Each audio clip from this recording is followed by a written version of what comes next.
Welcome to our Halloween special of Stephen King Sunday. And March! What are the odds? A deja vu is usually a glitch in the Matrix. It happens when they change something. That feeling that you can only say when it is in French is a short story by Stephen King that can be found in his Everything's Eventual, as seen in my hands. It refers to the feeling of deja vu as the main character, and her she goes on a trip with her husband and repeatedly experiences the feeling of deja vu of a plane crash. It's pretty messed up because everything just gradually gets... She starts to realize something's wrong. There's her in the car, and then there's her on the plane crashing. And she has to relive the moment up to the plane crash for pretty much the rest of her life.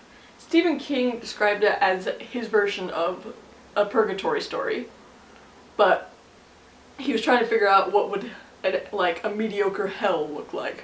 And it would just be reliving the same thing over and over again, the worst experience of your life, and the last experience of your life. So things just get a little weird in it. Like, she starts noticing, like, oh, he's gonna say this next, and then, oh, he's gonna say this next. And then ash starts to appear in their hair, and like, images start to cross over from the moment of death to even before they've arrived. So they keep going through those motions. I believe it's one of the few Stephen King short stories that actually has not been adapted because it would be pretty hard to do.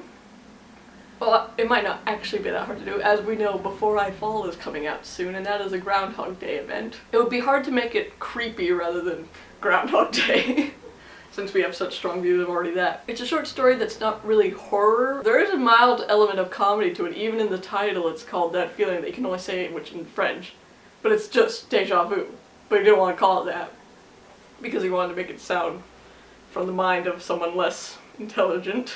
I actually would give the story 3 Stephen Kings out of 4. It wasn't scary, but it was certainly very readable, even if it took a while to get into, because you have to get through the first loop first before you realize that things are going wrong.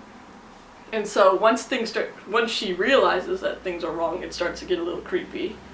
But that would just be my only complaint, is that things aren't going creepy from the start, and because it's a short story, you actually do have to start that pretty quickly. So overall, I would say it is worth a read. I would like to see an adaptation of it someday, but I'm sure Before I Fall will certainly satiate me until that time comes.